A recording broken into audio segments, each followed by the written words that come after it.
자, 이번 시간에 여러분들 교재 387페이지 보십시오. 거기 보면 뭐가 나온다? 용도 변경에 대해서 나옵니다. 그래서 건축물의 용도 변경이라는 건 일단은 건축물의 용도가 있어야 되겠죠. 즉 유사한 용도로 쓰는 것끼리 하나로 크게 묶어버립니다. 그래서 여러분들 밑에 보시면 387페이지에 용도에 따른 건축물의 종류 해가지고 크게 몇 가지가 있다? 29가지가 있습니다. 거기 보면 단독주택, 공동주택, 제1종 근린생활시설, 제2종 근린생활시설, 문화 및 집회시설 뭐 쭉 해가지고 마지막 28번째 장례시설, 29번째 야영장까지 해서 총 몇 가지로 나누고 있다? 29가지로 건축물의 용도를 구분하고 있습니다. 그래서 건축법에서 건축물의 용도는 몇 가지가 있다? 크게 29가지가 있습니다. 근데 이 29가지로 끝날까? 아닙니다. 다음 페이지 넘어가 보시면 다시 또 이걸 세분화시켰습니다. 그래서 단독주택이라는 거로 끝나지 않고 다시 단독주택에는 몇 가지가 있다? 또 4가지가 있습니다.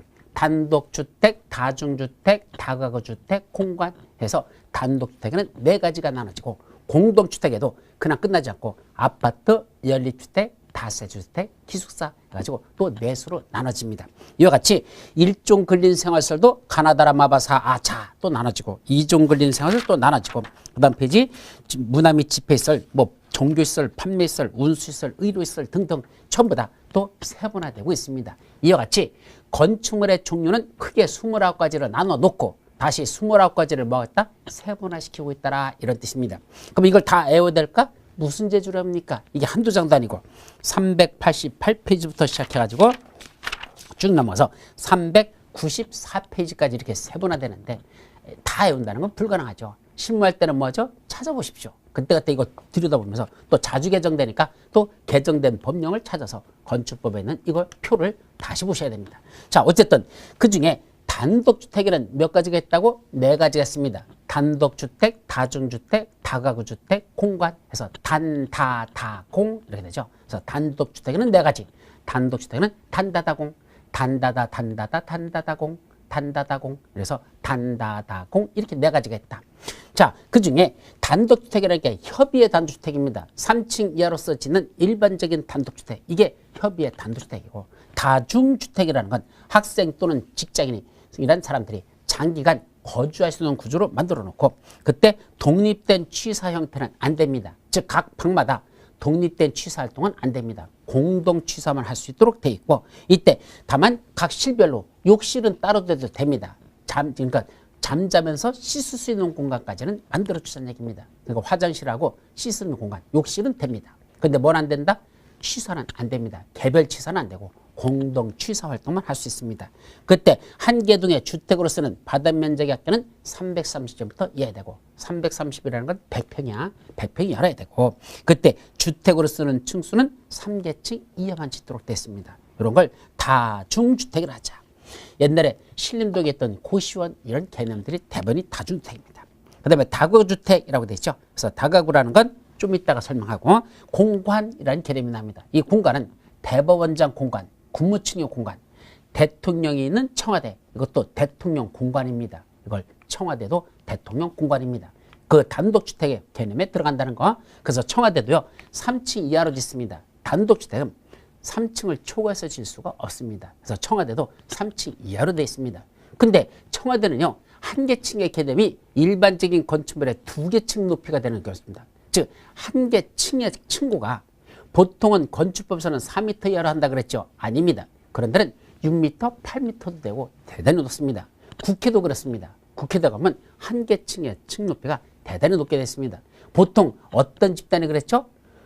국가 권력기관들, 권위적인 상징 그것들이 보통 높습니다. 여러분들 어디 가보시면 저기 자금성 가보십시오.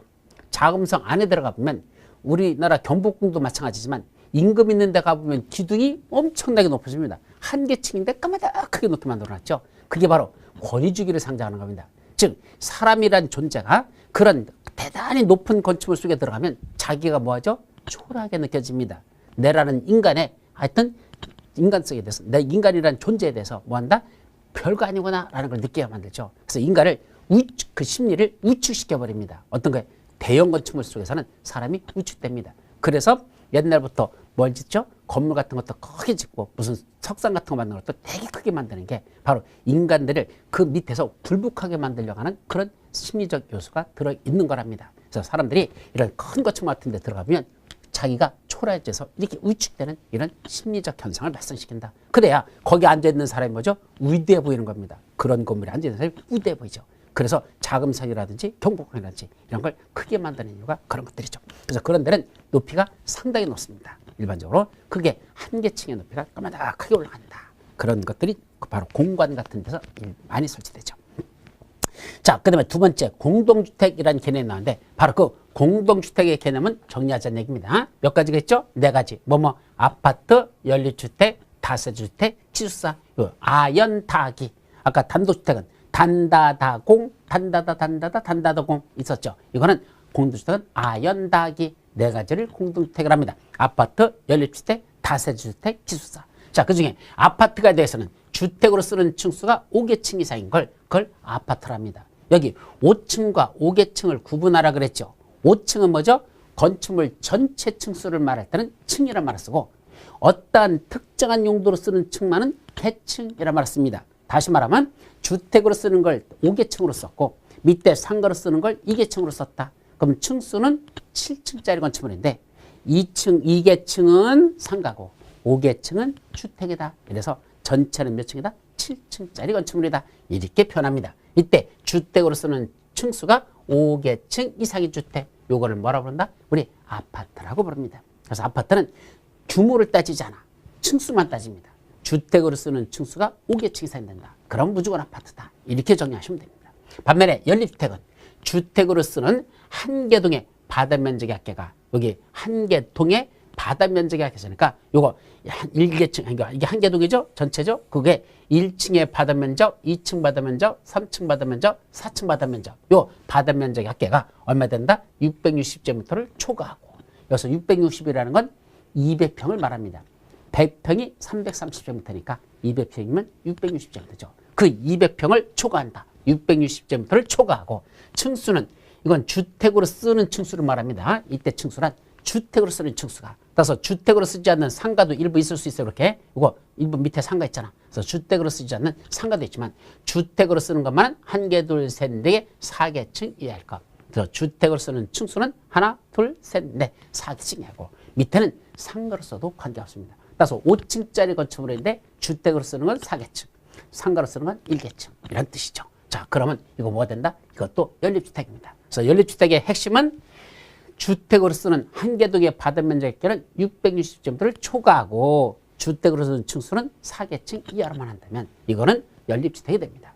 반면에 다세대는 주택으로 쓰는 한 개 동의 바다면적의 합계가 얼마다? 660제곱미터 이하이고 660을 초과하고 주택으로 쓰는 게 4개층 이하면 연립이 되는 거고 660제곱미터 이하이고 주택으로 쓰는 층수가 4개층 이하면 이거는 다세대 주택이 된단다. 그래서 연립과 다세대의 공통점과 차이점이 뭐죠? 공통점은 주택으로 쓰는 게 4개층 이하라는 거 공통점. 이것도 1, 2, 3, 4개층이죠. 이것도 1, 2, 3, 4개층이죠. 이거는 주택으로 쓰는 게 4개층 하는 것도 있어. 다른 점, 한 개 동의 바다면적의 합계가 660제곱미터를 초과하는 크다면 연립이 되는 거고 660m 이하 작다면 그거는 다세대가 된다. 이렇게 정의합니다. 근데 다세대하고 다가구하고 이게 또 헷갈립니다. 그럼 다가구는 뭐죠? 단독주택에 들어간다 그랬습니다. 그럼 공동주택과 단독주택을 구분하는 건 뭐가 구분할까? 바로 구분소유권을 갖느냐 안 갖느냐 이 차이입니다. 다시 말하면 다세주택은 주택으로 쓰는 게 한 개 동의 바다면적의 합계가 660m 이하이고 층수가 4개층 이하라 그랬죠. 따라서 요거 세대가 요거 한 세대, 두 세대, 세 세대, 네 세대 이쪽 5세대, 6세대, 7세대, 8세대. 자, 8세대가 있다고 가정하죠. 그러면 이때 다세주택은 각 세대별로 뭘 갖는다? 구분 소유권을 갖는 겁니다. 즉 각 세대별로 소유자가 따로따로 구분된다는 겁니다. 등기부상에 소유자가 별도로 구분됩니다. 그거는 뭐가 된다? 공동주택인 다세대가 되는 겁니다. 반면에 다가구는요. 소유권이 몇 명이죠? 이 전체를 한 명이 갖고 있는 겁니다. 그러니까 부자죠. 그러니까 혼자 이 세대를 건축물 전체를 한 분이 한 사람이 이때 한 사람이라서 꼭 1인만 소유한다는 게 아니라 여러 명이 공유해도 괜찮은데 등기부상으로는 하나의 소유권으로 나타나는 것 그거를 뭐란다? 다가구 주택이랍니다. 단독주택의 개념에 속한다는 얘기죠. 그래서 우리가 흔히 다세대 주택하고 다가구 주택을 혼동해요. 뭐가 다세대고 뭐가 다가구냐 이걸 구분하기가 어려우니까 실무에서는 뭐라고 하는지 아십니까? 퉁쳐버려가지고 빌라 이렇게 말합니다. 근데 법적으로는 빌라라는 개념은 없습니다. 근데 사람들이 구분을 못하니까 뭘 구분 못해? 연립하고 다세대하고 다가구 주택하고 이 세 가지가 구분이 안 돼. 그러니까 이걸 셋을 퉁쳐가지고 우리 실무에서 뭐라고 한다? 빌라라고 말합니다. 그랬더니 중개업자들도 빌라라고 얘기합니다. 돌아버립니다. 빌라가 뭡니까? 개념이 안 서요. 이게 연립인지 다세대인지 다가구인지 그걸 퉁쳐가지고 그냥 빌라라고 하면은 중개업자들이 그렇게 표현하면 그건 일반인들이야 빌라라고 표현해도 중개업자가 빌라라고 얘기하면 안 됩니다. 저한테 빌라라고 얘기하면 제가 한마디 뭐라고 합니다. 그게 연립이야 다세대야 다가구야 구분해봐 이렇게 얘기합니다. 그다음에 또 헷갈린답니다. 예, 그러니까 그냥 퉁쳐서 빌라 이렇게 말하는데 사실은 빌라란 말은 법적인 개념은 아닙니다. 그런데 어쨌든 이 세 가지를 말한다. 그럼 다세대하고 다가구의 가장 큰 차이는 뭐죠? 다세대는 구분 소유권을 갖는다. 각 세대별로 소유자가 다르다. 그래서 등기부상에 소유자가 각각 나타납니다. 반면에 단독주택은 전체가 하나의 소유자로 나타나고 속에 있는 사람들은 거기 새 들어 사 있는 사람들이다. 새 들어 있는 그런 개념을 갖는 겁니다. 요거는 다가구 주택의 개념이 되겠습니다. 자, 그럼 이때 다가구가 되기 위해서는 주택을 쓰는 층수가 지하층은 어차피 층수에서 포함시키지 않습니다. 그건 모든 건축물이 다 그래. 지하층은 층수에 포함시키지 않는 모든 건축물에 다 적용되는 것이고 어쨌든 주택으로 쓰는 층수가 이건 몇 개층이죠? 3개층이어야 된다. 요거 1개층, 2개층, 3개층. 주택으로 쓰는 층수는 3개층 이하입니다. 아까 다세대는 주택으로 쓰는 층수가 4개층 이하이고 다가구는 3개층 이하라는 것 이것이 큰 차이가 납니다. 두 번째, 한 개동에 주택으로 쓰는 바닥면적의 합계가 660제곱미터 이하일 것. 따라서 다세대도 바닥면적의 합계가 660제곱미터 이하이고 다세대도 바닥면적의 합계가 660제곱미터 이하라는 건 둘 다 공통점입니다. 근데 단독주택은 세대수가 19세대 이하가 거주할 수 있을 것 이렇게 됐습니다. 19세대 이하만 거주한다라는 게 단독주택의 특징입니다. 따라서 다가구 주택에서는 19세대까지만 칠 수 있습니다. 즉 내가 뭐라 한다는 얘기야? 임대사업자 역할을 하더라도 19개 세대에 대해서만 임대사업자 역할을 할 수 있지 더하는 건 안 된다. 그것이 다가구 주택의 특성입니다. 소유자가 한 명인데 세 줄 수 있는 세대가 19세대까지만 가능하다. 이렇게 정리하라는 얘기입니다. 반면에 다세대주택은 세대수 제한은 없습니다. 몇 세대까지 된다는 제한은 다세대는 없습니다. 근데 공통점은 바닥면적이 아니라 660제곱미터 이하라는 건 공통점. 또 차이점은 다세대는 주택으로 쓰는 층수는 4개층 이하이고 다가구는 주택으로 쓰는 걸 3개층 이하랍니다. 자, 그래서 보통은요 겉으로 봐서는 다가구인지 다세대인지 구분하지 못하는 것처럼 있습니다. 지금 이거 이렇게 되는 거 겉으로 봤더니 주택을 쓰는 게 3개층이죠. 주택을 쓰는 게 3개층이죠. 만약에 바닥면적 합계 660제곱미터 이하인 500제곱미터를 하자. 그럼 바닥면적 합계는 500제곱미터이고요. 그 다음에 이건 주택을 쓰는 게 3개층이란다. 그러면 이게 뭡니까? 라고 물으면 사람들이 뭐라고 하더냐? 다 다가구 주택이요 라고 얘기합니다. 다가구랍니다. 그럴까? 아닙니다. 왜요? 다세대도 바닥면적 합계가 660제곱미터 이하인 500제곱미터만 가능하죠? 그 다음에 층수가 4개층 이하니까 4개층 이하란 꼭 4개층만 말하는 게 아니잖아. 3개층, 2개층도 들어간다는 얘기입니다. 따라서 이 3층짜리도 주택으로 쓰는 게 3층만 돼 있어도 3개층만 돼 있어도 마찬가지로 다세대가 될 수 있다는 얘기입니다. 따라서 결론, 자 주택으로 쓰는 바닥면적 합계는 500제곱미터이고 주택 쓰는 게 3개층이라면 그거 다가구다라고 단정하면 안 됩니다. 다세대도 될 수 있다는 걸 조심합니다. 3개층, 4개층 이하라는 건 3개층도 들어가니까. 따라서 겉으로 봐서는 이게 다가구인지 다세대인지 모릅니다. 아는 방법은 뭐밖에 없다? 등기부등본 떼어보는 수밖에 없습니다. 예, 건축물 대장 등기부등본 떼어보십시오. 거기 보면 등기부에서 뭐로 나타난다? 소유자가 한 명으로 나타났다. 한 명으로 나타나면 그때는 뭐 되죠? 다가구로 보시면 되고 각 세대별로 구분 소유권을 갖는다. 그럼 뭐로 본다? 그거는 다세대 주택으로 봅니다. 따라서 등기부를 보고 소유권 관계를 봐야 다가구인지 다세대인지 구분하지. 이 3층짜리 바닥면적이 500제곱미터 된다고 해서 이것이 바로 다가구라 이렇게 단정지면 안 된다. 아셨습니까? 거기까지만 여러분들이 정리합니다. 마지막 기숙사가 뭐죠? 이건 지금 이게 중앙대학교 기숙사인가? 하여튼 그런 기숙사인데 기숙사는 학교 또는 공장 등의 학생 또는 종업원 등을 위하여 쓰는 것. 예, 학교나 공장에서 학생이나 종업원들을 위해서 쓰는 게 이게 원래 기숙사입니다. 근데 기숙사 대기업 요건 한 교동의 공동 취사시설 이용 세대수가 이 아래에 있는 세대 있잖아. 그중에 한 교동의 공동 취사시설 이용 세대수가 전체의 50% 이상은 돼야지 이걸 기숙사라고 합니다. 옛날에는요. 기숙사가 전체가 공동 취사 생활을 할 것 이렇게 돼 있었습니다. 근데 이제는 전체가 공동 취사 안 해도 기숙사가 가능합니다. 전체 세대수의 50% 이상만 공동 취사를 하고 있다면 나머지들은 개별 취사한다 하더라도 그래도 뭐라고 보겠다? 그래도 그건 기숙사라는 개념으로 보겠다라고 일부 완화시켜준 성격이 있습니다. 여기까지가 공동주택의 개념. 자, 이제 넘어가서 용도와 관련된 것들을 한번 다시 보자. 여러분들 교재 388페이지에 보시면 단독주택부터 시작해가지고 종류들이 쭉 나오죠. 그 중에 389페이지에 세 번째 나오는 1종 근린생활시설, 그 다음에 2종 근린생활시설 말 나오잖아. 그때 용어정의. 근린생활시설이라는 게 뭐죠? 가까울 근자입니다. 인접할 인자로 씁니다. 근린하면 가까이 인접해 있는 뭘 말한다? 다시 근린생활시설.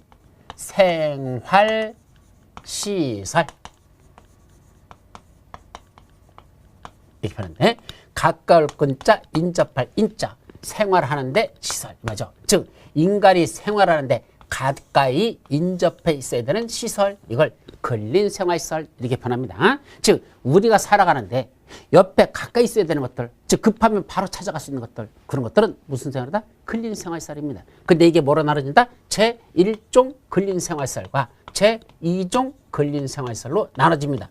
그때 1종은 뭐죠? 거기 내용들 보십시오. 389페이지 보시면 식품, 잡화, 의류, 완구, 서적, 건축자재, 의약품, 의료기기 등 일용품을 판매하는 소매점으로서 이런 것들, 또는 두 번째 휴게음식점, 제과점 등 음료나 차나 음식, 빵, 떡, 과자 같은 걸 제조해서 판매하는 시설들, 또는 이용원, 미용원, 목욕장, 세탁소 이런 것들, 또 네 번째 의원, 치과의원, 한의원, 침술원, 적골원, 조산원, 안마원, 산후조리원 등 주민들의 치료, 진료나 치료들을 위한 시설들, 이런 것들은 우리가 살아가는데 뭐 해야 됩니까? 옆에 꼭 있어야 됩니다. 그죠? 이게 없으면 급할 때 의원이 있어야 급할 때 치료받으러 갈 거 아닙니까? 이런 것들은 살아가는데 반드시 있어야 된다. 1종 근린생활시설. 2종은 살아가는데 있긴 있어야 되는데 옆에 있어야 되는데 가까이 있어야 되는 시설은 맞아. 근데 1종보다는 좀 덜한 것. 1종보다는 그렇게 밀접하지 않은 것. 그럼 몇 종으로 본다? 2종 근린생활시설을 봅니다. 아셨죠? 그렇게 개념 정의를 해놓고 그때 근린생활시설을 줄여서 뭔다? 근생이라는 약자로 씁니다. 근린생활시설을 뭐란다? 근생시설, 근생 또는 근생시설 이렇게 말하죠. 1종 근생, 2종 근생, 실무에서는 그렇게 표현한다는 거. 그래서 1종 근생, 2종 근생 이렇게 표현합니다. 자, 이것이 바로 근린생활시설이라는 거.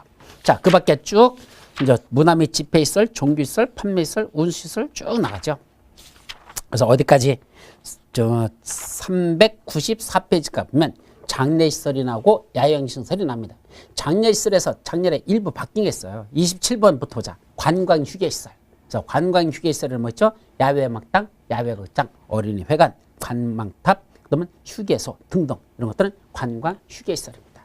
반면에 장례시설은 우리가 흔히 사람들 돌아가실 때 사용하는 장례식장도 있고요. 또 하나 있어요. 동물 전용의 장례식장이라는 게 이번에 새로 신설됐습니다.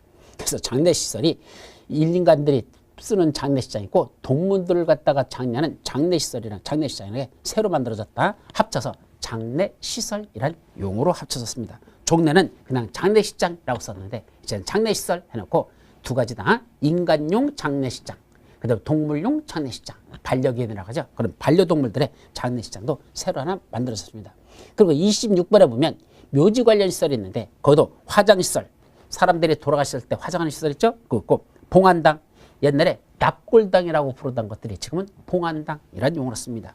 또 거기 묘지와 자연장지에 부수되는 건축물 해서 자연장지라고 했죠. 우리 자연장지가 뭐죠? 돌아가신 분들 그냥 우리가 유교 문화에서는 그냥 매장 문화라고 하죠. 매장에서 이렇게 돌아가신 분들 염해가지고 이렇게 해서 그냥 저 땅에다 묻는 거. 이거는 매장 문화입니다. 반면에 요새는 뭘 하죠? 한 80%가 화장을 합니다. 그래서 화장이 급격히 늘었습니다. 몇 년 전만 해도 화장하는 게 30%밖에 안 됐었어요. 근데 지금 80%까지 돌아가신 분에 대해서 화장을 합니다. 왜냐하면 갈수록 묘지가 늘어나니까 사실은 묘지 있는 땅 같은 거 샀을 때 그게 제일 문제입니다. 개발을 못 합니다. 그 무연기 묘지 같은 게 있으면 그 처분하기도 그래도 쉽지 않고 어쨌든 묘지가 있으면 개발하기가 참 어렵죠. 그래서 이런 묘지가 만들어지는 건 사실은 그렇게 바람직한 건 아닙니다. 그래서 보통은 화장 같은 걸 해가지고 보통은 봉안당에다 모시죠. 화장해가지고 봉안당, 아까 납골당이라고 했는데 지금은 봉안당 거기다 모시는 게 맞습니다. 근데 그렇게 하는 게 아니라 저 나무숲 같은 데 있죠.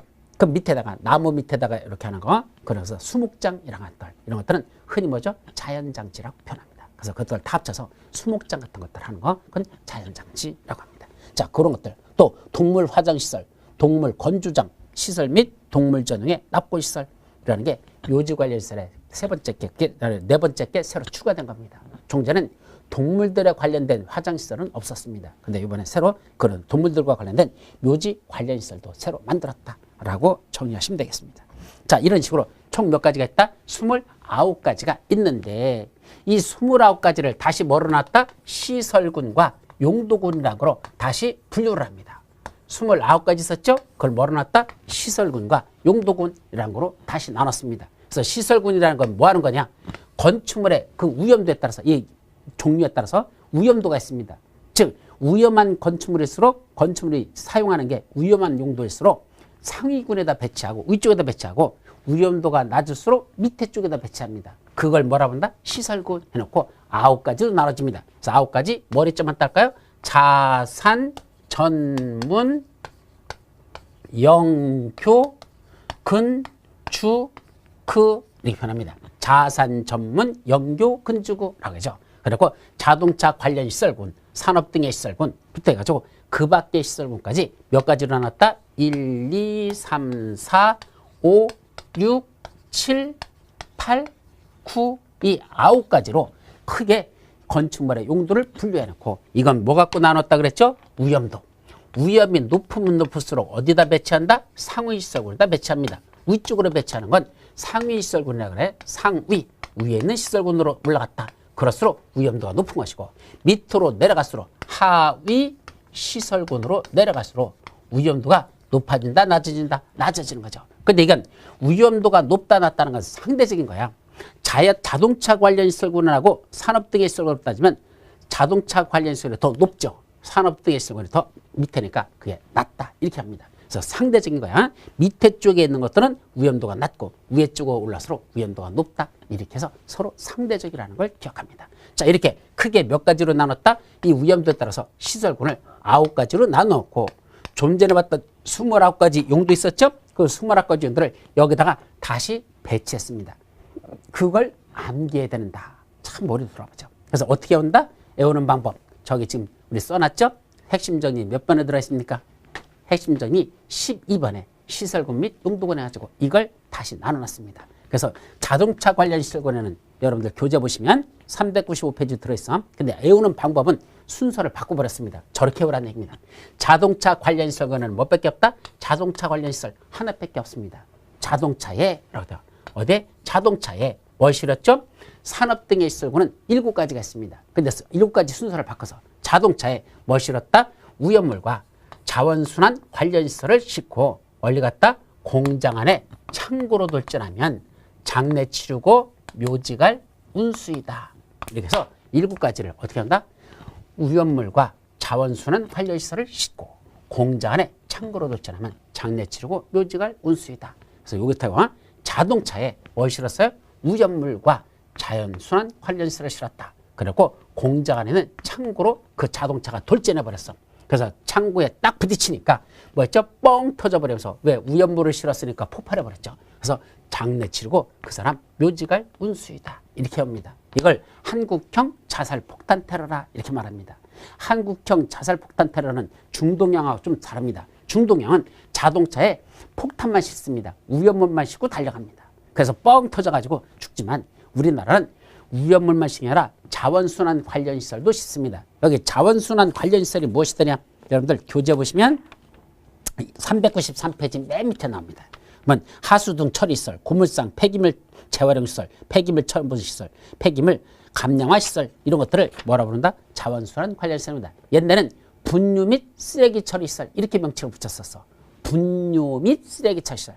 그래서 이런 우리가 응에서 나간 것들 있죠. 그걸 가지고서 다시 이제 걸러가지고서 내보내는 시설 또는 쓰레기들 매장하거나 쓰레기 태우잖아요. 그런 것들이 바로 있는데 지금은 자원순환 관련 시설에 말았었죠. 그래서 옛날에는 어떻게 했더냐. 예, 자동차에다가 폭탄도 싣고 위험물, 똥도 싣고 그래서 분유니까 똥이잖아. 그걸 싣고 얼른다 공장 안에 창고로 돌진했습니다. 그럼 자동차에다가 폭탄도 싣고 똥도 싣고 달려가서 창고에 공장 안에는 창고에서 꽝 터져버리니까 사방으로 다 똥도 튀기면서 막 크잖아. 그래서 그 사람이 죠 장례 치르고 묘지갈 운수이다. 이것이 두 번째. 세 번째는 이거 전기와 관련된 것들이 나오죠. 그건 세 번째 뭐는 방송 발전은 하죠. 방송 발전은 뭘 가져왔죠? 거룩한 종교 문화를 위락과 관광으로 변질시켰다. 방송이 발전한다. 그럼 방송이 발전하니까 텔레비전 보십시오. 거기 보면 유선방송 보면 뭐 몇백 개나 되는 유선방송들이 엄청나게 많습니다. 거기 보니까 뭐가 나오죠? 예, 웬 스님께서 원단다 수녀님하고 이상한 행동을 하는 것들이 그렇게 나옵니다. 그러다 보니까 이놈의 방송이 발전하다 보니까 거룩한 종교 문화를 스님하고 수녀님이라는 그 거룩한 종교 문화를 뭘 가져왔다? 이상과는 위락과 관광으로 그렇게 변질시켜버렸더라. 그렇게 봅니다. 방송이 발전하다 보니까 거룩한 종교 문화를 뭐로 만들었다? 위락과 관광으로 변질시켜버렸다. 라고 해야죠. 세 번째, 어디서? 야영장에서, 우리 맨 마지막에 야영장 있었죠? 그래서 캠핑카 같은 거 세우는 게 야영장이야. 캠핑카, 그게 야영장이야. 야영장에서 뭐 한답니까? 야영장에서 누가 뭐 하는 사람이 있습니까? 아까 2종 근린생활시설 중에서 무슨 근린생활시설이 있다냐? 옛날에 고시원이라는 게 있었습니다. 지금은 고시원이라고 부르지 않고 다중생활시설이라고 합니다. 옛날엔 고시원. 고시원은 고시 공부하는 사람들이 있는 데가 고시원이잖아. 근데 요새 고시원은 그게 아니거든요. 대만이 저소득층이 그냥 방 한 칸에서 이렇게 사는 거. 그래서 꼭 무슨 독방 하나 조그만 거 해놓고 거기서 살잖아. 원룸의 개념도 아니. 그냥 조그만 그래서 진짜 누우면 딱 머리 닿는 그 공간까지만 사는 조그맣게 쪼개놓는다. 거기서 생활하잖아. 그걸 뭐란다? 다중생활시설 합니다. 그 중에 몇 종? 2종. 2종 근린생활시설 속에 뭐였다? 다중생활시설입니다. 2종 근생에는 다중생활시설에 살고 있는 누구였죠? 야자가 빠졌다. 판운수기가 순서 바꿔요. 2종 근린생활시설인 다중생활시설에서 살고 있는 누가 있단다? 판매시설, 운동시설, 숙박시설. 이걸 판운숙이라는 여자아이가 어디서 이제 밑으로 내려가 야영장에서 의료 교육을 수련하는 건 노유자를 위해서다. 이렇게 옵니다. 이게 무슨 말이죠? 이종근생 다중생활시설인 그 고시원에 누가 살고 있어요? 판운숙이란 여자아이가 거기서 살고 있습니다. 이게 이종근생 다중생활시설에 살고 있는 판운숙, 판매시설, 운동시설, 숙박시설입니다. 거기 살고 있는 이 판운숙이가 뭐 한답니까? 야영장에서 캠핑카 있는 야영장에서 뭐죠? 의료 교육을 수련하고 있답니다. 의료 교육을 수련한다. 그러니까 아마 내가 볼 때는 의과대학 다니고 있는 것 같습니다. 의과대학에서 거기 뭐 하는가 요새 뭐 그 외상의학인가 해가지고서 뭐 나오잖아. 그죠? 그래서 무슨 그 저기 아주대학교 교수님 그런 데서 야영장에서 의료교육을 수련하고 있답니다. 왜 그러죠? 바로 노유자를 위해서다. 노인이나 또는 어린애들, 걔들을 위해서 치료할 목적으로 그런 야영장에서 의료교육을 수련하고 있다. 이런 말입니다. 그게 바로 이종근생 다중생활에서 살고 있는 판운수기가 야영장에서 의료교육을 수련하는 건 누구를 위해서다? 노유자를 위해서다. 라고 해주시면 됩니다. 그 다음에 근린생활시설은 1종, 2종이 있습니다. 아까 1종 근린생활시설, 2종 근생 나눠진 자잖아. 그래서 근린생활시설군에는 1종, 2종이 있단다. 그 중에 2중에서 뭘 빠졌고 다중생활시설은 더 위로 올라갔습니다. 왜요? 고시원은 화재가 한 1, 2년에 한 번씩은 대형 화재가 납니다. 고시원에 불나면요 밖으로 대피할 공간이 없습니다. 왜? 방들이 타닥타닥 붙어서 입구 쪽에 불나버리면 속에는 속수무책이야. 그래서 화재가 한 번 났다면 대형 사고 나는 게 바로 우리가 흔히 말하는 그 고시원이라는 데죠. 법률 용어로는 이종근생 다중생활시설입니다. 그럼 이종근생 다중생활시설은 다른 이종근생보다 훨씬 더 위험도가 높다는 얘기입니다. 그래서 여기 근린생활시설군이니까 원래는 이종근린생활시설 여기에 들어가야 되는데 여기다 두지 않고 한 단계, 두 단계 더 위에 있는 이거 어디에서가 영업시설군 속에다 그걸 집어넣은 겁니다. 따라서 이건 근린생활시설군에 들지 않고 이종근생 다중생활시설은 아무래도 위험 요소가 높기 때문에 두 단계 더 위에다 포진하고 있다. 그렇게 정리하시면 됩니다. 그걸 뺀 나머지 이종근생하고는 1, 2종 이게 근린생활시설. 그래서 1종, 2종 자, 1이 뭐죠? 1은 단독. 2는 뭐죠? 공동. 이렇게 해보시죠. 1, 2, 즉 단독 공동으로 행하는 교정 업무는, 교정 업무라는 건 우리 교도소 같은 데서 사람들 교화시키는 거, 이게 교정 업무거든요. 교정 업무는 누구를 위합니다? 동식물을 위해서 그런 교정 업무를 한답니다. 그래서 1, 2, 즉 단독 공동으로 행하는 교정 업무는 동식물을 위함이라. 이렇게 해서 29가지다가 이종근생 하나가 더 들어가서 총 30개가 됩니다. 이 30가지에 대한 시설 종류를 이런 식으로 시설군 9개에 맞춰서 용도군으로 이렇게 분류한다는 거, 요거를 암기하라 이 얘기입니다. 그래서 그게 이제 다시 돌아가자. 여기 보시면 바로 여기 핵심 정리 12번 시설군 및 용도군이 그겁니다. 그래서 외우는 방법, 자동차에 위험물과 자원순환 관련시설을 싣고 공장 안에 창고로 덜쳐놓으면 장례 치르고 묘지갈 운수이다. 방송발전은 거룩한 종교문화를 의락과 관광으로 변질시켰다. 이종훈생 다중생활설에 사는 판운수기가 야영장에서 의료교육을 수련하는 건 노유자를 위해서다. 1, 2, 즉 단독 공동으로 하는 교정 업무는 동식물을 위함이라. 라는 게 이것이 21개, 29개에다 플러스 하나에서 30가지에 대한 시설군에 따른 요거 자산 전문 영교 근주구 그 시설군에 따른 용도군의 종류더라. 이렇게 해야죠. 그럼 이걸 왜 두제라고 이렇게 외워야 될까? 바로 외워야 되는 이유가 바로 핵심 정리 13번입니다. 자, 어떤 시설군으로 쓰고 있던 걸 위에 있는 상위 시설군으로 용도를 변경했습니다. 즉, 예를 들면 전기통신시설군에 있던 걸 산업 등의 시설군은 위로 다 올렸다? 그러면 전기통신시설군에는 뭐가 있었죠? 아까 거기 있었죠? 방송시설하고 발전시설이 있었죠. 그럼 방송시설이나 발전시설로 쓰던 걸 뭐로 바꿨단다? 그걸 창고시설로 바꿨단다. 그럼 위로 올라갔잖아. 산업 등의 시설군이 창고시설로 올라갔잖아. 창고로 올랐다. 그러면 상위시설군으로 용도 변경하고 상위시설군으로 용도 변경하는 건 위험요소가 더 높아진다 그랬으니까 위험요소가 높아진 것만큼 뭐 받아라? 허가 받거라. 그건 허가 대상입니다. 따라서 밑에 있는 하위시설군에 있던 용도를 위에 있는 상위시설군 위쪽으로 올리는 용도 변경하려면 그때는 특시, 특도, 시장군수, 구청장한테 허가 받아야 되지. 그거 그냥 해서는 안 된다. 그건 허가 대상. 특시, 특도, 시장군수, 구청장입니다. 이자들을 하라는 얘기죠. 서울에서는 구청장들한테, 인천에서는 구청장이나 군수한테, 그 다음에 다른 시도에서는 시장이나 군수한테 하라는 거고, 그 도에서는 시장이나 군수한테 하고, 세종시에서는 세종시 특별자치장, 제주도는 제주 특별자치도지사. 이 자들이 원칙적으로 그 자들한테 허가받고 용도를 변경하라는 얘기입니다. 반면에 어떤 용도로 쓰다가 밑으로 내려간답니다. 그게 하위시설군으로 용도 변경이죠. 위로 올라가는 게 아니라 어떤 용도로 쓰던 걸 밑에는 밑으로 내려가는 용도 변경한다. 하위시설군으로 용도 변경한다. 그때는 특시, 특도, 시장군수, 구청장한테 신고만 하면 되지 그건 허가받을 사항이 아니랍니다. 그래서 위로 올라가는 건 위험도가 높아지니까 허가받고 밑으로 내려가는 건 위험도가 낮아지니까 신고만 하면 된다. 그렇게 오란 얘기입니다. 그런데 밑으로 내려가고 위로 올라가는 것만 있는 게 아니라 옆으로 이동하는 거 있잖아. 같은 영업시설군에서 용도 변경한다. 예를 들면 판매시설을 뭐한다? 이거 판매시설, 운동시설, 숙박시설 이렇게 판운수, 지도끼리 옮긴다. 판매시설로 쓰던 걸 숙박시설로 바꾼단다. 판매시설은 걸 운동시설로 바꾼단다. 그것들은 같은 시설군 안에서의 용도 변경이고 그때는 허가받거나 신고하는 게 아니고 건축물 대장 변경 신청만 하면 됩니다. 건축물 대장에 현재 이거 뭐로 될까? 판매시설로 되는데 이걸 운동시설로 변경해 주세요. 라고 건축물 대장 변경 신청만 하면 된다라는 뜻이죠. 다만 변경 신청 안 하고도 바꿀 수 있는 게 있습니다. 즉 건축물 대장 변경 신청 안 하고 그냥 해도 되는 게 있어. 허가받는 것도 아니고 신고하는 것도 아니고 건축물 대장 변경 신청 안 해도 되는 게 있죠. 어떤 거죠? 같은 호에 속하는 건축물 상호간에 용도 변경하는 거. 같은 호에 속한다라는 말이 무슨 뜻일까? 자, 그건 다시 책으로 한번 와보셔서 아까 394페이지에 보시면 27번에 관광휴게시설이 있다 그랬었죠. 그럼 27번에 나온 관광휴게시설에서 뭐로 쓰던 걸 지금까지는 이 건축물을 야외 음악당으로 쓰고 있었습니다. 근데 이걸 뭐라고 끝나? 야외 극장으로 바꾸자. 예, 차 안에서도 TV 영화 볼 수 있는 이런 극장 있잖아. 그거로 야외 음악당으로 쓰던 걸 이거부터 야외 극장으로 바꾸자. 이거는 바로 같은 관광휴게시설 속에서만 용도 변경하는 거죠. 그거를 하는 걸 뭐란다? 같은 호에 속하는 건축물 상호간의 용도 변경이라고 한다.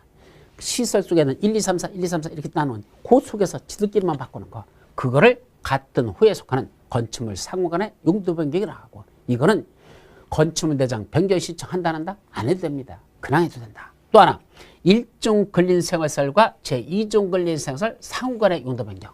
1종 근생으로 쓰는 걸 2종으로 바꿨다. 2종으로 쓰는 걸 1종으로 바꾼다. 이것도 건축물 대상 변경 신청 안 해도 된다라는 거 거기까지도 같이 여러분들이 기억해 두셔야 됩니다.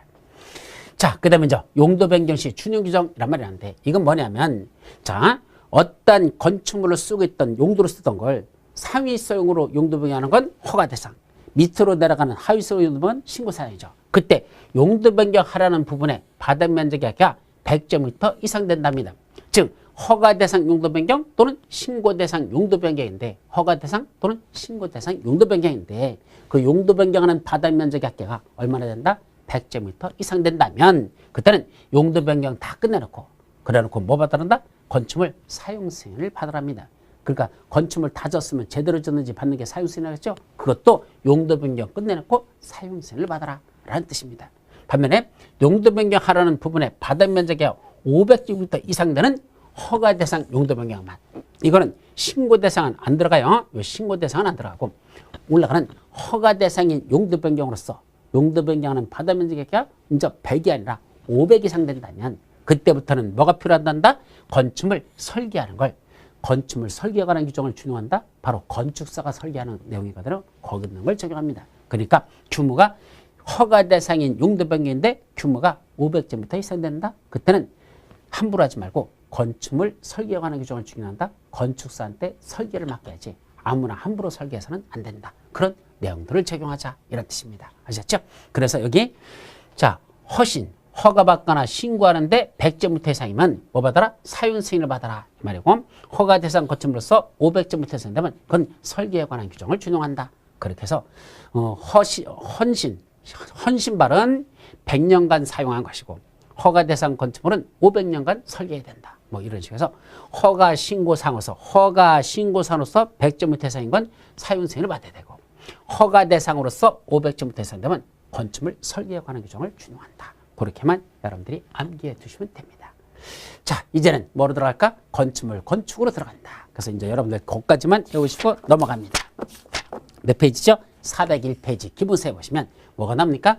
건축물 건축과 관련된 내용이었어. 첫 번째 뭐가 나옵니까? 사전결정 제도라는 게 나옵니다. 이때 사전결정이 뭐죠?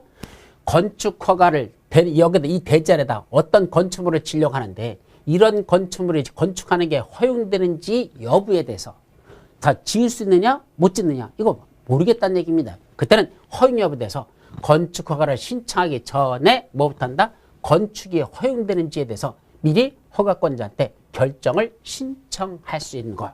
미리 결정 신청하죠. 허가권자님 제가 이 땅에다가 이 땅에다 이런 건축물을 지려고 하는데 이게 가능한가요? 라고 먼저 결정 좀 내려달라고 신청할 수 있는 제도를 뭐라고 한다? 사전결정 신청제도라 이렇게 말합니다.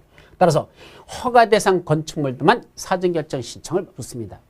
허가대상 건축물인데 이게 허가가 되는지 안 되는지 이런 규모로 짓는 게 가능한지 불가능한지 모르겠잖아. 그때는 허가권자한테 그게 허용되는지 그 건축이 허용되는지에 대해서 미리 결정을 신청할 수 있다. 반드시 해야 되는 건 아니야. 아는 사람들 전문가로서 여기다 이런 거 짓는 거 다 알아. 그래서 허가 신청 그러면 바로 허가 신청 들어가는 거고 모르는 사람들만 허가권자한테 결정을 신청할 수 있는 걸 사전결정 신청제도라고 합니다. 그래서 이제 허가권자가 뭐 했습니까? 너 거기다 그런 거 지어도 돼? 라고 사전결정을 통지하면 어떤 효과가 있다?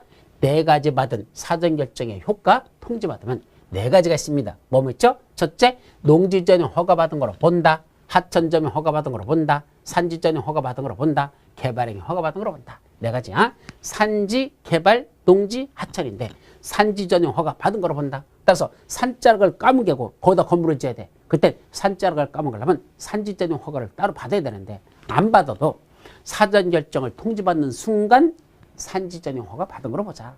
또 거기다 건물 지려면 또 개발행위 허가 받아야 되잖아. 국토법에 나오는 건공형체 분물이라는 6가지 개발행위 할 때는 개발행위 허가 받아라 그랬는데 사전결정을 통지받으면 너 지어도 돼? 라고 통지받으면 그때도 그 개발행위 허가 받은 거로 봅니다. 또 농지를 까문개고 거기다 건물 지려면 따로 농지전 허가를 받아야 되는데 그것도 받은 거로 본다. 하천 이용할 수 있는 하천 점용 허가도 역시 받은 거로 본다 그래서 몇 가지? 네 가지를 받은 거로 보는 효과가 있더라. 그래서 어떻게 하죠?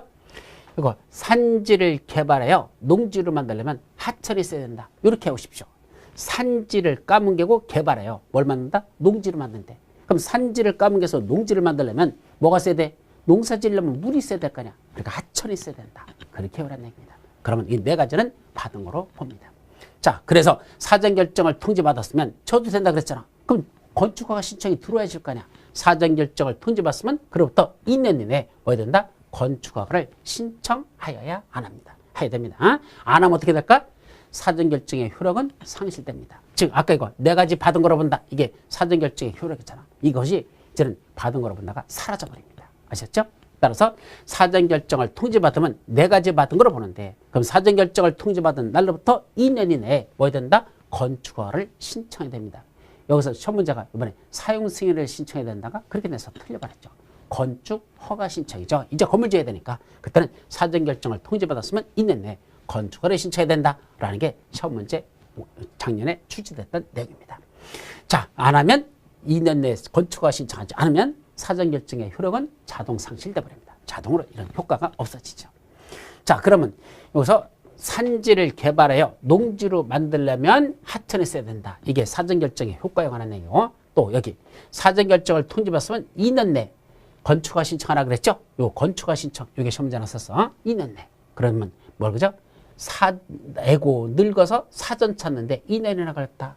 예, 옛날에는 사전 찾는데 한 10초면 찾았는데 늙다 보니까 눈이 보여야지 돋보기 써도 안 보이잖아. 그러다 보니까 여기 있나 저기 있나 찾다 보니까 사전 찾는데 몇 년 걸렸다? 2년이나 걸렸다. 돌아가실 때 됐네요. 그렇죠? 예, 사전 찾는데 2년이 걸린답니다. 그렇게 보시죠. 자, 그 다음에 오늘요. 건축허가권자에 관련됩니다. 그럼 누가 건축허가권자일까? 여기 원칙적으로 건축물을 건축하는 자, 또 하나 대손하려는 자. 둘이야. 우리 건축에는 몇 가지가 있었죠? 5가지. 신축, 중축, 개축, 재축, 이전. 요 건축하는 5가지 행위를 하거나 또는 아까 대수선, 내기, 보지, 방주, 의담화 뭐 이렇게 했었잖아. 그것들을 하는 자는 특시, 특도, 시장수, 구청장들에게 뭐 받을 것? 허가받아라. 따라서 서울에서는 서울특별시에서는 구청장한테, 인천은 구청장 또는 군수한테, 경기도의 성남시에서는 성남시장한테, 연천구에서는 연천구수한테, 제주도에서는 제주특별자치도지사한테, 세종시에서는 세종특별자치시장, 이 자들이 원칙적으로 허가권자가 된다는 얘기입니다. 그래서 건축물을 건축하는 것만이 아니라 대수선할 때도 원래는 허가권자한테 허가를 받아라. 특시, 특도, 시장수, 구청장입니다. 그런데 어디에서? 특별시하고 광역시에서만, 특별시하고 광역시에서만. 원래는 특별시는 누가 그랬죠? 서울에서는 구청장들, 여기는 서울특별시 구로구니까 구로구청장이 원래는 허가권자입니다. 인천에서는 구청장 또는 군수, 강화군수, 옹진군수 있다 그랬죠. 그 자들이 원래는 허가권자라는 얘기입니다. 구청장 또는 군수가 원래는 특별시, 광역시에서는 허가권자인데 누가 허가를 해주는 게 아니라 그런 구청장이나 군수가 허가를 해주는 게 아니고 누가 내준다? 특별시장, 광역시장이 대빵들이 직접 지들이 허가를 해준다. 서울특별시장이, 인천시장이 허가권자인 경우가 있더라. 어떤 경우죠? 건축물을 짓는데 첫째 21층 이상 되는 건축물을 짓는다. 요거 층수가 21층 이상이 난다. 연면적의 합계가 10만 제곱미터 이상 된다. 둘 중에 하나. 21층 이상 되는 큰 건축물을 하나. 연면적의 합계가 10만 제곱미터 이상 된다면 이때부터는 누가 내주는 게 아니고 구청장이나 군수한테 받는 게 아니라 특별시장, 광역시한테 직접 받아라 얘기입니다. 따라서 서울특별시 구로구에다가 25층짜리 건축물을 지려고 한단다. 구로구청장이 허가권자가 아니라 서울특별시장이라는 얘기입니다. 인천광역시 강화군에서 25층짜리 연면적의 합계가 20만 제곱미터 되는 건축물을 짓는답니다. 그 연면적이 20만 제곱미터라면 10만 이상 되죠? 그때부터는 강화 군수가 허가권자가 아니고 인천광역시장 지가 직접 허가권자가 된다. 이런 뜻입니다. 그런데 예외가 있습니다. 어떤 예외가 있죠? 자, 기존 건축물을 짓는데 그때 또 하나 연면적, 다만 연면적 10분의 3 이상의 증축으로 인하여, 자, 연면적 10분의 3 이상의 증축이라 그랬습니다. 그럼 종전에 얼마였는데 건축물이 있었는데 특별시나 광역시에서 8만 제곱미터, 연면적 8만 제곱미터짜리 건축물을 하나 지었었습니다. 그럼 서울특별시 구로구에서 8만 제곱미터짜리 지을 때는 누구한테 허가받는다? 구로구청장입니다. 21층이나 연면적이 합계가 10만 이상 될 때부터 특별시장이니까, 서울특별시장이니까 8만 제곱미터까지는 연면적이 8만 제곱미터밖에 안 되면 이때는 누구한테 받는다? 구청장이 허가해 줬습니다. 그런데 거기다 몇 프로 증가했죠? 그 연면적의 10분의 3 이상을 증축을 했습니다. 그러면 8만 제곱미터 되는 건물에다가 30% 이상을 증축을 했다는 얘기죠. 그럼 8만에 30%는 뭐죠? 3, 8이 24. 2만 4천 제곱미터가 바로 30%가 되죠. 8만 제곱미터의 30%, 3, 8이 24. 2만 4천 제곱미터. 이게 10분의 3 이상의 증축이 되는 거죠. 그래서 2만 4천 미터 이상을 증축을 했더니 전체가 얼마가 됐습니까? 10만 4천이 됐잖아. 바로 10만 이상 됐잖아요. 그럼 10만 4천은 요때는 요 8만은 서울특별시 구로구청장이지만 요 2만 4천 미터를 증축함으로써 결국 10만이 됐으니까 10분의 3 이상을 증축해서 10만이 됐으니까 요때 10분의 3 이상 증축하는 이 2만 4천 미터는 누가 허가해 준다? 증축허가 특별시장이 허가해 주라는 얘기입니다. 서울특별시장이 이것도 조심합니다. 기존 건축물 연면적 10분의 3 이상을 증축하여 기존 건축물에다 이렇게 증축을 해요. 30%를 증축했더니 그게 21층 이상 또는 연면적이 10만 이상 된다면 그때부터는 요 증축하는 요 행위도 특별시장, 광역시장이 허가권자다라는 거 그렇게 기억해 두라는 얘기입니다. 자, 근데 이제 그 밑에 또 하나 있죠. 어떤 거? 근데 말이야. 21층 이상 되는 거 맞아. 연면적이 10만 이상 되는 게 맞아. 어디서? 특별시, 광역시에서. 그런데도 누가 허가해 준다? 구청장이나 또는 군수가 원래 허가권자가 허가해 주는 경우도 있습니다. 어떤 거죠? 공장을 짓는답니다. 창고를 짓는답니다. 지방건축인의 심의를 거친 건축물을 합니다. 그러면 공장, 창고, 지방건축인의 심의를 거친 그런 건축물은 비록 21층 이상 되거나 연면적이 합계가 10만 이상 된다 하더라도 누가 허가해 준다? 그냥 특별시장, 광역시장이 아닌 구청장 또는 군수가 허가해 줍니다. 따라서 서울특별시 구로구에다가 연면적의 합계가 20만 제곱미터인 공장을 짓는답니다. 그럼 구로구에다가 연면적 합계가 20만 제곱미터인 공장을 짓는다면 10만 이상 되잖아. 그래도 서울특별시장이 허가해 주는 게 아니라 공장이기 때문에 그거는 구청장이 허가해 주라 이겁니다. 창고를 짓는다면 역시 마찬가지입니다. 그런데 지방건축인의 심의를 거친 것도 원래는 구청장이나 군수인데 다만 지방건축인의 심의를 거쳤는데 뭘 거쳤죠? 초고층 건축물에 됐습니다. 초고층 건축물하면 50층 이상 또는 높이가 200m 이상 되는 거죠. 되게 큰 건물이잖아. 따라서 60층짜리 건축물을 짓는데 서울특별시 지방건축인의 심의를 거쳤다 하더라도 우리 그때는 구로구청장이 허가해 주는 게 아니고 서울특별시장이 직접 허가해 줍니다. 지방건축인의 심의를 거쳤다 하더라도 서울특별시 지방건축인의 심의야 거쳤다 하더라도 그래도 초고층 건축물 60층짜리 되는 건축물은 구청장이 허가해 주는 게 아니고 그건 지방건축인의 심의 거쳤어도 누가 내준다? 서울특별시장. 네가 허가해 주란다. 그렇게 여러분들이 기억해 두도록 합니다. 아시겠죠? 그래서 서울특별시장의 집무실은 21층에 있고 연면적은 10만 제곱미터이다. 예, 서울특별시장의 집무실, 서울특별시장에 근무하는 데 있잖아. 그건 몇 층 있죠? 21층에 있답니다. 그리고 연면적은 10만 제곱미터이다. 맞을까? 틀립니다. 예, 그냥 써놓은 겁니다. 원래 서울특별시 그 신청서 새로 짓는 거예요. 처음에 설계할 때는 21층짜리 지려고 했어. 그러다 19층짜리를 지려고 했다가 결국 14층, 13층짜리를 줬습니다.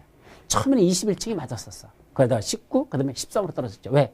너무 호화 빌딩 짓는다고 또 야당에서 찌랄찌랄 해가지고 그 당시 집권당에서 찌랄찌랄 해가지고 그때 규모가 작아진 거로 알고 있습니다. 어쨌든 서울특별시장의 집무실은 원래는 21층에다 두려고 했었어.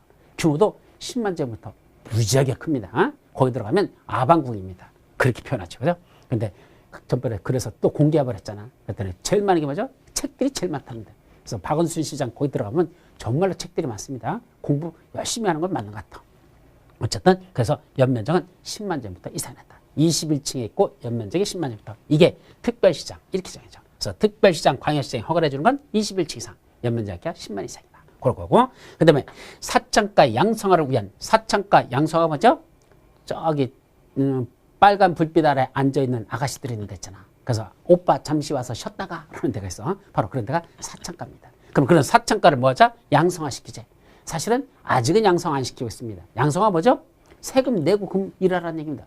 그것도 니들 일하는 거라면 세금 내고 하라는 얘기입니다. 지금은 불법으로 했기 때문에 그건 세금도 안 걷어들이고 그런 단속 대상입니다. 근데 실제로 외국 같은 데 보면 그런 사창업을 하는 걸 그냥 떳떳하게 하라는 얘기입니다. 그리고 세금만 내라는 얘기죠. 그리고 그 친구들에 대한 건강 관리는 해야 되니까 주기적으로 다 그 검진 다 받아야 되고 이런 걸 합법화시켜서 하는 데도 있습니다. 근데 아직 우리나라는 양성화는 안 됐습니다. 어쨌든 그런 사천가를 양성하게 한 공창심의는 그랬죠. 공창심의가 뭐죠? 공장, 창고, 지방어촌의 심의. 이게 공창심의.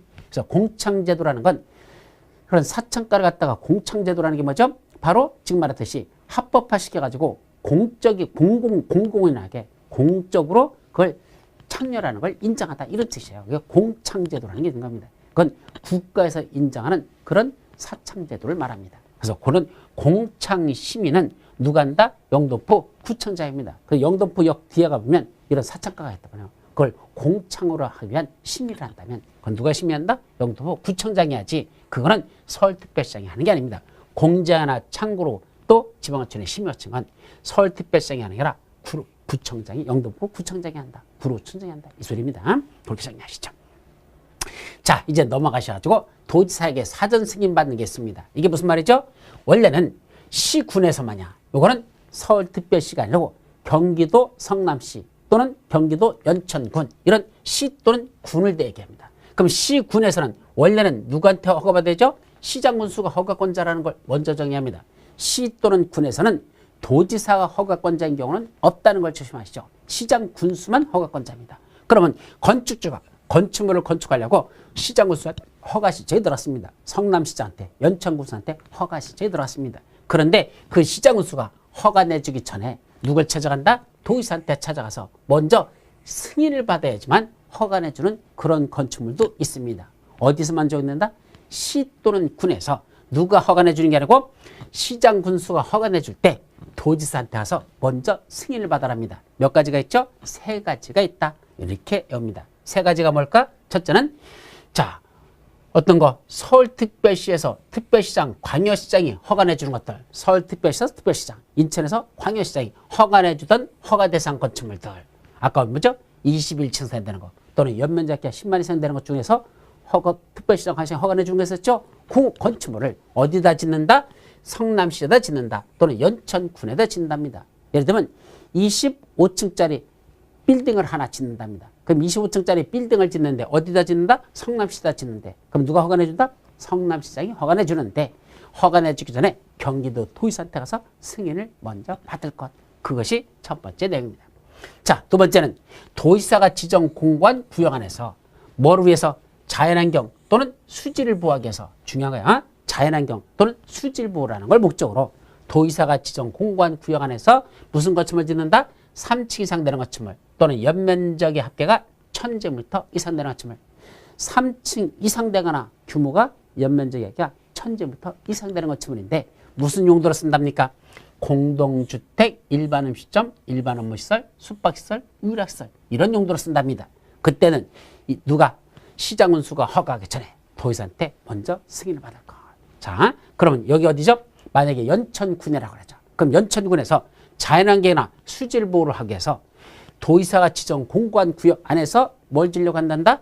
3층 되는 건축물을 짓는다. 연면적이 2000제곱미터 되는 건축물을 지려고 한단다. 그때는 어떤 건축물이죠? 만약에 거기다 일반 음식점을 지려고 한단다. 그때 일반 음식점을 질 때는 누구한테 허가받을 것? 여기 연천 군수가 허가 내줄 때 경기도 도지사한테 먼저 승인을 받아야지만 연천 군수가 이 건축주한테 허가를 줄 수 있다. 그게 011 숙의 요거를 한다는 얘기죠. 또 하나는 주거환경이나 또는 교육환경 위에요. 아까 두 번째는 자연환경 또는 수질을 보호하기 위해서 이거고 세 번째 건 주거환경이나 또는 교육환경을 보호하기 위해서 도지사가 지정 공고한 구역 안에서 뭘 짓는데 의료시설 또는 숙박시설을 짓답니다. 그럼 의료시설, 숙박시설은 시장군수가 허가 내주기 전에 누구한테? 도지사한테 먼저 승인을 받을 것. 이런 내용, 이것이 바로 도지사의 사전 승인 대상입니다. 그래서 여기 보시면 도둑놈이 자수도 3000번을 하는 척하면서 011 핸폰으로 경찰에 전해서 숙박시설과 의료시설로 오란다. 예, 도둑놈이 자수도 3000번, 자수도 3000번이죠? 자연환경 수질부에서 3000입니다. 3층 이상 1000제곱미터 이상. 예, 자연환경 수질부에서 3000, 자수도 3000. 그렇게 합니다. 자수 도의사 이 말이야. 자연환경 수질부에서 도의사가 지정 공고해서 3층 이상 1000제곱미터 이상. 자수도 3000 이렇게 해놓고 011 핸드폰 번호죠. 011 옛날에 핸드폰 번호였었잖아. 011 그다음에 먼저 그래서 011 해놓고 숙박시설과 의료시설 말입니다. 그래서 011 핸폰으로 경찰에다 전화해가지고 숙박시설과 의료시설로 오란다. 뭐 이런 식으로 암기하는 법. 또 하나 사이비 주교도 숙박시설과 의료시설에 드나든단다. 예, 이때는 사이비 주교 우리 주교 하면은 천주교에서 나오는 거죠. 천주교의 주교라는 분들 있잖아. 근데 그 사이비 천주교 주교니까 이 인간은 뭐 된다? 맨날 숙박시설, 의료시설로만 들락거린답니다. 예, 기도는 안 하고 숙박시설, 의료시설인데. 그래서 주교토, 도지사, 주교도, 숙박시설, 의료시설에 들락거리는 건 사이비 주교라. 이렇게 정리하시기 바랍니다. 자, 그 다음에 마지막 허가 및 착공의 제한이란 말이 나옵니다. 이건 무슨 말이죠? 건축 허가 신청이 들어왔는데 지금은 안 돼요. 잠깐 기다려보세요. 지금은 안 돼요. 나중에 다시 오세요. 허가 제한입니다. 착공 제한은 뭐죠? 이미 건축허가 받고 공사에 착수를 시작하려고 이제 착공 신고하러 왔는데 착공 신고를 접수하지 않습니다. 그걸 착공의 제한이라고 하죠. 허가 신청이 들어왔는데 지금은 안 돼요. 허가 제한. 공사 시작하였다고 착공 신고 들어왔는데 착공 신고를 접수하지 않는 거. 그걸 착공의 제한이라고 합니다. 누가 제한했을까? 두 사람이 있습니다. 첫째는 국토교통부장이 자기가 직접 제한하는 경우가 있습니다. 두 번째는 특광도지사 이자가 제한하는 경우였다. 국장과 특광도지사가 제한권자입니다. 그때 국장은 언제 제한하죠? 두 가지 이유가 있을 때. 첫째, 국토관리를 위해 특히 필요하다고 인정할 때. 요거야. 국토관리를 위해서 국장이 봤더니 국토관리에서 지금은 허가 내주면 안 되겠다. 지금은 착공신고 받으면 안 되겠다. 제한할 수 있다는 얘기입니다. 두 번째는 주무부 장관이 국방, 문화재 보존, 환경 보존 또는 국민 경제를 위하여 요청이 들어왔을 때 여기 주무부 장관이라는 장관이 그를 위해서 예를 들면 국방부 장관이 국방상 필요로 인해서 야 지금은 허가 내주지 마. 적들이 좀 있으면 거기다 폭탄 쏟아볼 것 같으니까 지금은 건축허가 내주지 말라고 국방부 장관이 국방상 누구한테? 국토교통부장한테 요청이 들어오면 그때 국토교통부 장관이 누구들한테? 허가권자들한테 야 국방부 장관이 니들 지역에는 지금 연평도죠. 연평도에는 폭탄 쏟아질 것 같으니까 그때는 옹진군수가 연평군에 속해 있는 그 연평군이 그러니까 연평도가 옹진군에 속해 있거든요. 그럼 옹진군수한테 누가 국토교통부장이 야 국방부 장관이 거기 좀 있으면 북한 놈들이 폭탄 쏟아볼 것 같다니까 국방상 지금은 안 되겠다. 거기다 건축을 짓지 못하게 요청이 들어오면 허가권자인 누가 거기는 연천 군수가 되겠죠. 옹진군수가 되겠죠. 옹진군수한테 국토교통부장이 그때는 허가를 제한할 수 있다.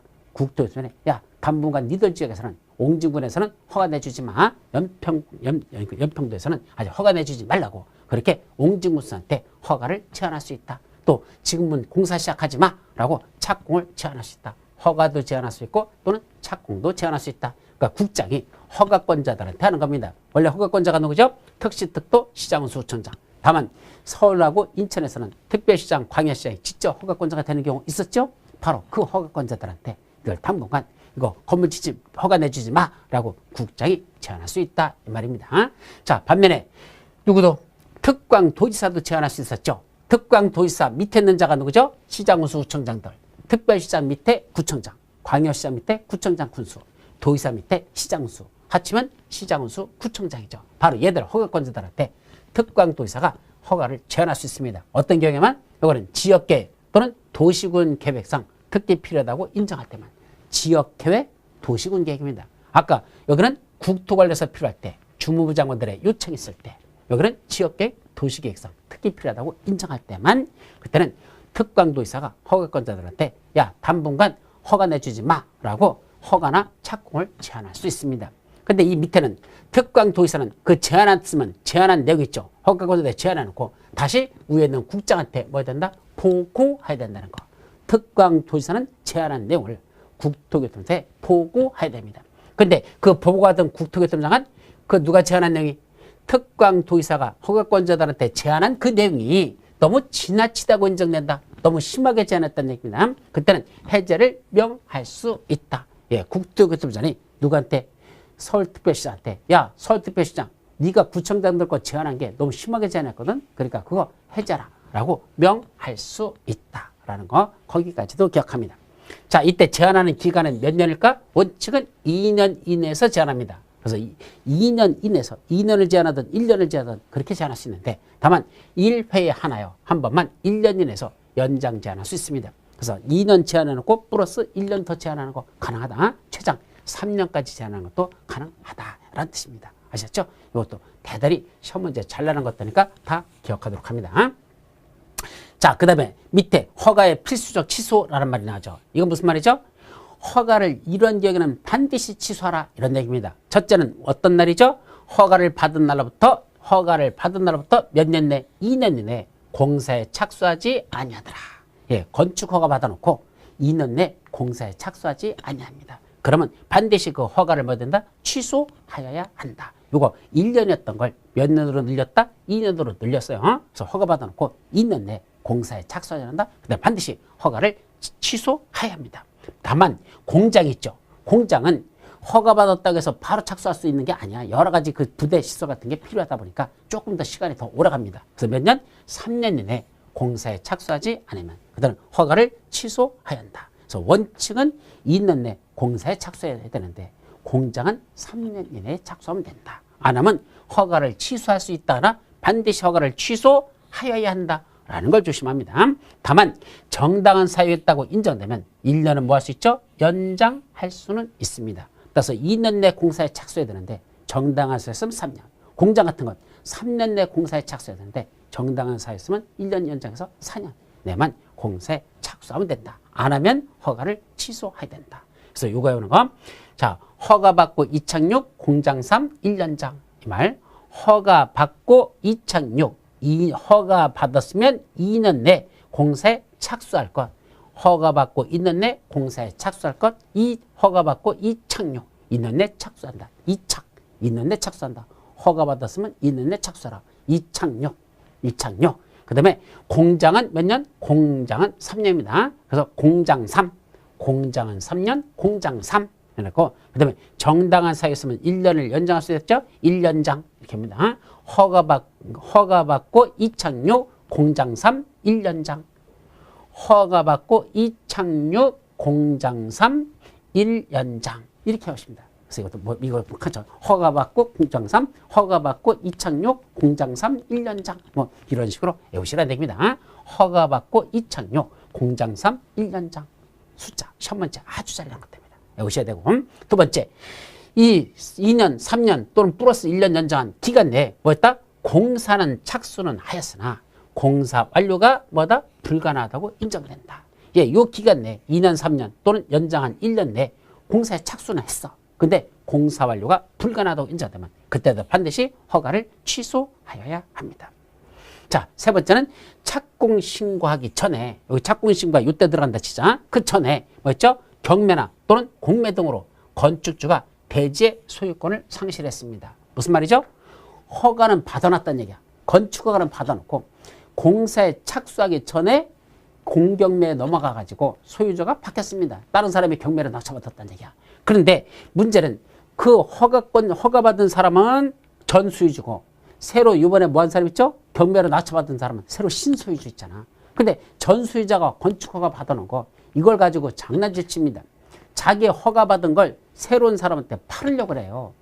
니한테 내가 허가받은 건 내가 받았지 네가 받은 거 아니잖아. 그러니까 네가 이거 사람 얘기입니다. 그래서 이게 분쟁이 발생합니다. 그래서 그걸 해결하려고 경공매 등으로 건축주가 대지의 소유권을 상실했습니다. 그로부터 몇 개월 이내 6개월이 지날 때까지도 그 공사에 착수하지 않아요. 공사 착수가 불가능하다고 판단된다. 왜냐하면 건축주가 바뀌었잖아. 그럼 지 못 차잖아. 그럼 6개월 지나면 그때는 뭐 한다? 그 전 소유자가 받았던 건축허가 있죠. 그걸 취소하여야 한다. 반드시 취소합니다. 그럼 이제 새로 낙찰받은 사람이 6개월 후에는 지가 건축허가를 새로 신청해서 자기 걸 지가 지으면 된다. 그렇게 해주기 위해서 6개월이 지날 때까지도 건축에 공사에 착수하지 않은 것이 불가능하다고 판단되면 그때는 그 전 소유자가 받았던 건축허가 내준 거 있었죠? 그걸 반드시 취소하여야 한다라는 거 거기까지만 여러분들이 기억합니다. 그래서 경매에서 소유권을 상실하면 유착은 불가능하다. 유착이 뭐죠? 6개월이 경과할 때까지 착수하지 않았다. 유착이 불가능하다. 그러면 반드시 허가를 취소하여야 한다. 여기까지입니다. 자, 그럼 이번 시간에 여러분들이 봤던 내용들 한번 쭉 정리하자. 내용이 좀 많습니다. 자, 심호흡 한번 하고 건축법도 내용이 되게 많아요. 줄이고 줄여서 가장 중요한 것만 뽑아놨는데 그래도 많습니다. 자, 이번 시간 정리했던 거 첫째, 공동주택에는 몇 가지가 있다? 네 가지가 있다. 아파트, 연립주택, 다세주택, 기숙사. 아연, 다기 이걸 공동주택을 한다. 이때 아파트는 주택으로 쓰는 용도가 적어도 몇 개층 이상이다? 5개층 이상 된다면 그건 다 아파트라고 하자. 반면에 연립주택이란 주택으로 쓰는 한 개 동의 받은 면적의 합계가 660제곱미터를 초과하고 상당히 면적이 넓어요. 받은 면적이 660을 초과하고 다만 주택으로 쓰는 건 4개층 이하일 때 연립주택이 됩니다. 반면에 다세주택은 주택으로 쓰는 한 개 동의 받은 면적의 660제곱미터 초과가 아니라 이하이고 주택으로 쓰는 건 4개층 이하일 때 그거는 다세대입니다. 반면에 다가구는 단독주택의 개념에 들어가는데 이거는 주택으로 쓰는 주택의 층수는 3개층 이하이고 그때 받은 면적의 합계는 660제곱미터 이하인데 세대수는 19세대 이하로만 칠 것. 그러면 그건 다가구 주택을 합니다. 기숙사는 학교 또는 공장 등의 학생 또는 종업원을 위해서 쓰는 것인데 그때 한 개 동의 공동 취사 그런 시설을 이용하는 세대수는 전체 세대수의 50% 이상은 돼야 그로부터는 기숙사라고 표현한다. 여기까지.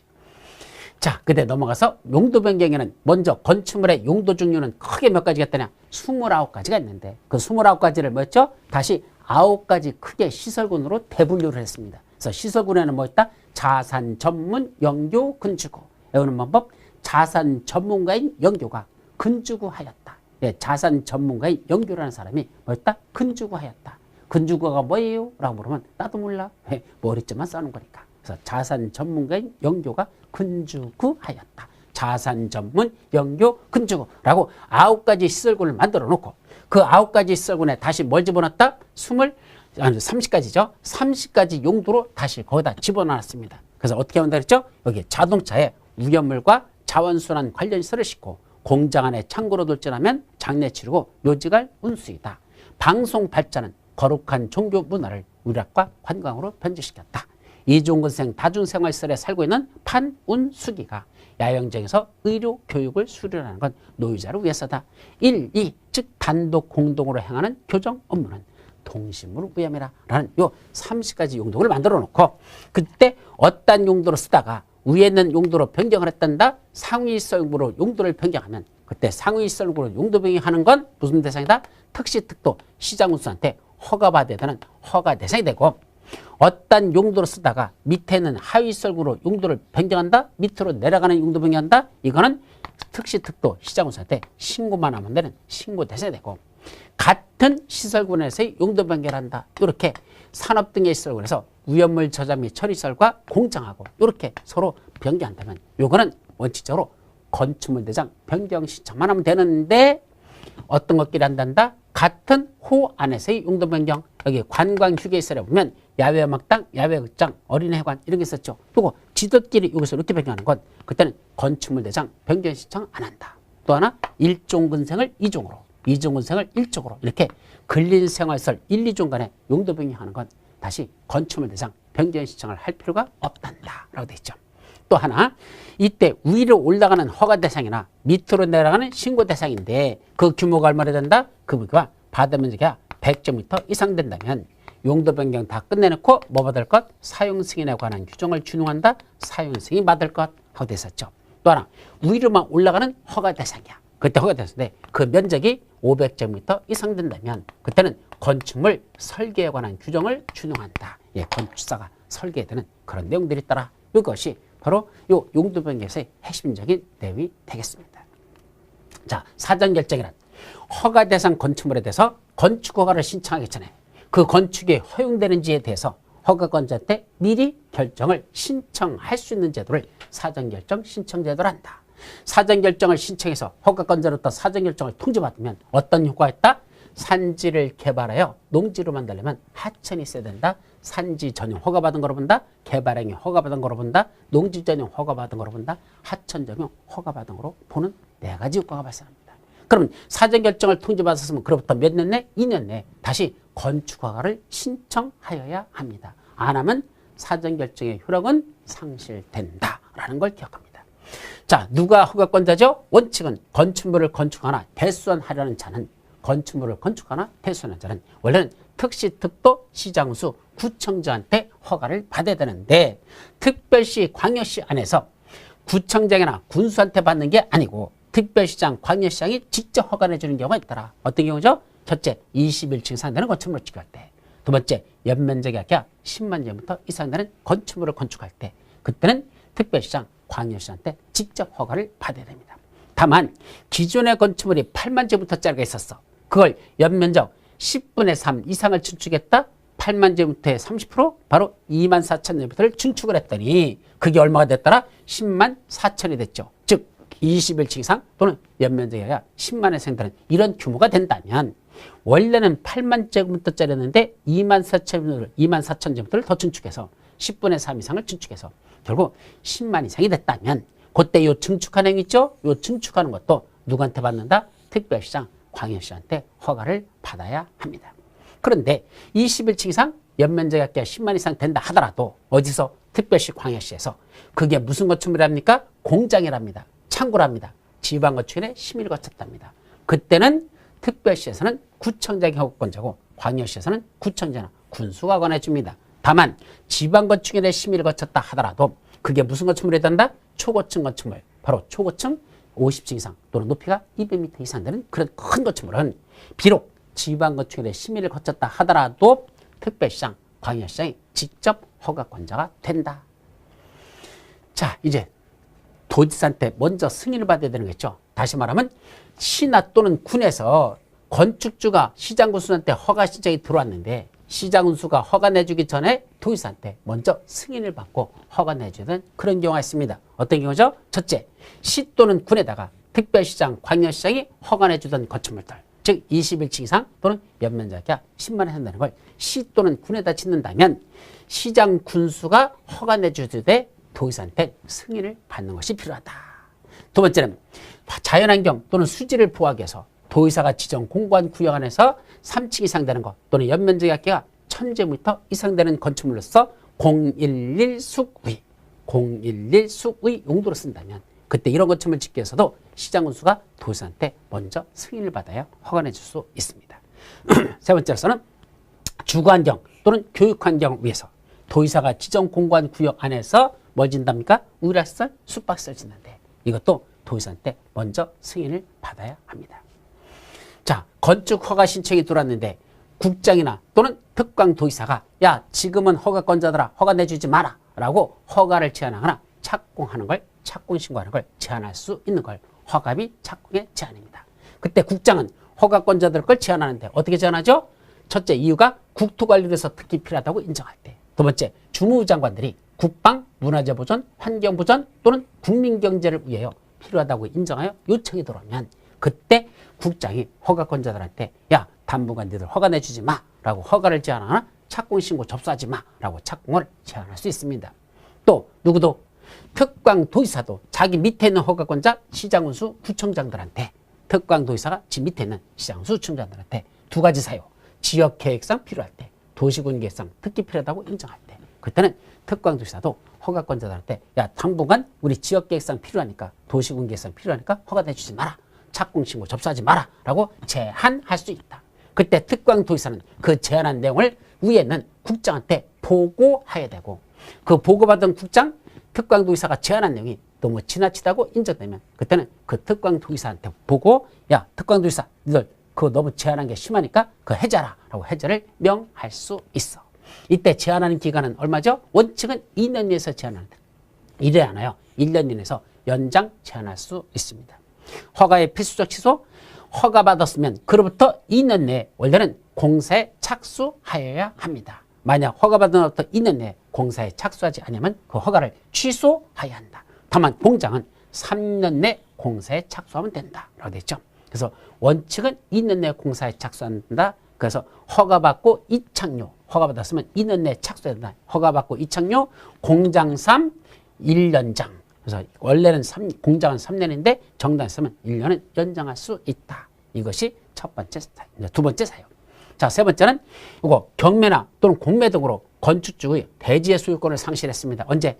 착공신고하기 전에 허가는 받아놓고 공사 착공신고하기 전에 경국매덕으로 건축주가 대지에 대한 소유권을 상실했으면 그로부터 몇 개월 내 6개월이 경과할 때까지도 공사에 착수하는 게 불가능하다고 판단되면 그때는 그 허가내줬던 걸 취소하여야 한다. 전 소유자한테 허가내준 거 있죠? 그걸 취소하여야 한다. 자, 여기까지가 허가와 관련된 일이 다 끝났습니다.